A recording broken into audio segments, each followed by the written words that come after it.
আসসালামু আলাইকুম এভরিওয়ান। আজকে আমি দেখাবো বিভিন্ন ধরনের সস ছাড়া সহজে কিভাবে আপনারা একটা চিকেন মাঞ্চুরিয়ান বানাতে পারেন, যেটা যে কোনো ধরনের ফ্রাইড রাইসের সাথে কিংবা আপনারা যদি এভাবেও খেতে চান খুব মজা করে খেতে পারবেন।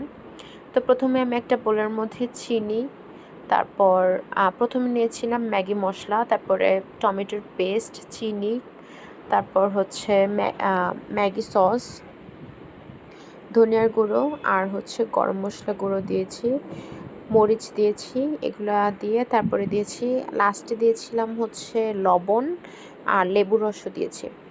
তো এগুলো সব কিছু একসাথে মিক্স করে তারপরে আমি একটা পেস্ট রেডি করে পাশে রেখে দিব।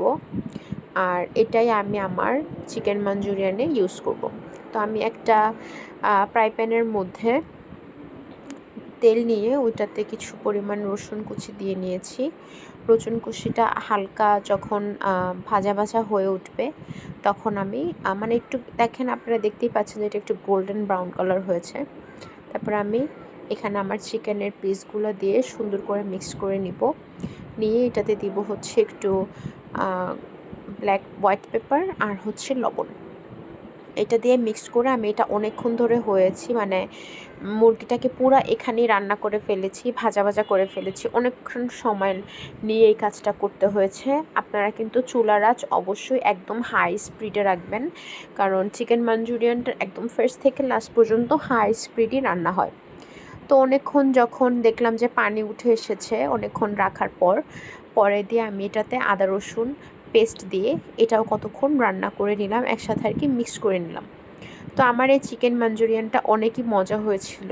আর আমি এটা সেকেন্ড টাইম হয়তো রেসিপিটা ট্রাই করছি আবার। আমার আগেও ভিডিও এই চিকেন মাঞ্চুরিয়ানের আছে। তো তারপরে আমি এটার মধ্যে দিয়ে দিলাম হচ্ছে একটু পেঁয়াজ বড় করে কাটা, যেটা হচ্ছে শুধু কেটে তারপর হচ্ছে ইয়েগুলো ছড়ানো আর কি। তারপর আমি এটাতে সস দিয়ে এটা কতক্ষণ মানে আবার রান্না করে নেব। আপনারা দেখতেই পাচ্ছেন যে চুলার কিন্তু একদম হাই স্পিডে আছে এবং চুলার আঁচটা অবশ্যই হাই স্পিডই রাখতে হবে ফুল টাইম, ঠিক আছে?